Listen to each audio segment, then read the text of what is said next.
Hi, I'm Cat Navarro Lee with IdeateTV. Thank you for being here, and I'm here with the filmmakers from Stitch and Time. Please introduce yourself. I'm David Munro. I'm director-producer.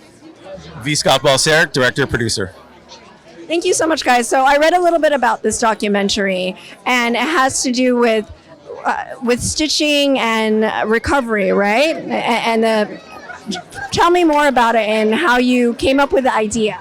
So there's a group of incarcerated people in the men's prison in Vacaville, California, who started a crochet group, and it was started by volunteers in the hospice unit at the prison, which is the only air-conditioned part of the prison. So the hospice patients would get cold, and a couple guys knew how to crochet, so they'd say, well, let me crochet you a hat or a blanket.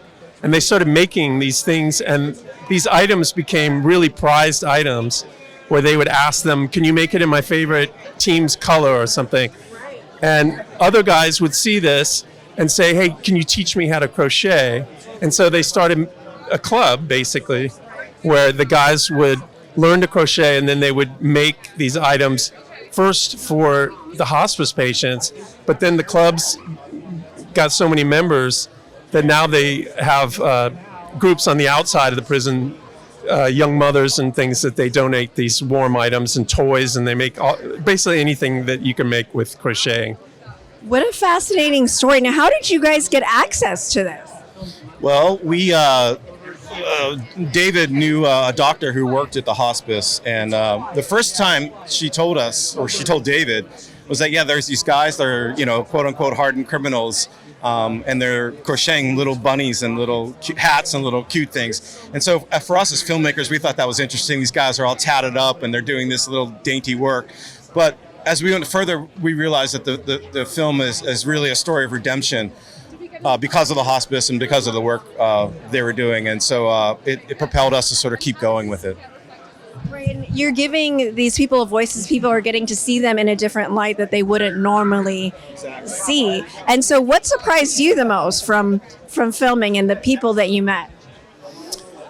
I think in hindsight, the journey that we hope that we take audiences on is the journey that we went through. Scott and I had never been in a prison.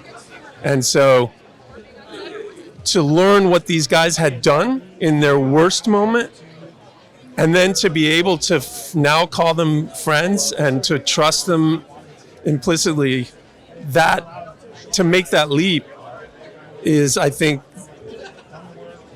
what people, what's possible with rehabilitation. I mean, with the model that we're hoping that gets more support in this country, which is give people a chance and they can surprise you. What a beautiful story. Now, how do people find out more about this and the resources? They can go to stitchandtimefilm.com, and we have all the information about where the film's going to be screening, and there's more information there too. Yeah, this is our premiere, so we just finished the film, and so this is like the beginning for us.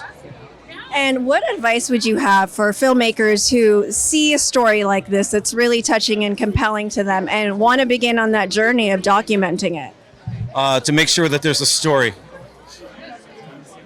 Yeah, in a way, it's like casting a movie. I mean, you need to find people that have genuinely lived this story and who are really compelling people. Yeah. Case in point, we almost didn't do the film until we found that there was a story behind just the image of a hardened, tattooed criminal who was knitting or crocheting a bunny. That wasn't even enough. It was a start, but it wasn't enough. But as we talked to them further, we decided there's more here, and that's why we continue with the film. So that's would be my advice, if you ask me, is make sure there's a story. Yes, make sure there's a story. It seems to come like full circle where you see the full side of humanity. Yeah, for sure. Thank you so much, guys, for being here. I really appreciate it. And you guys, please check out this documentary. I'm Kat with IdeateTV.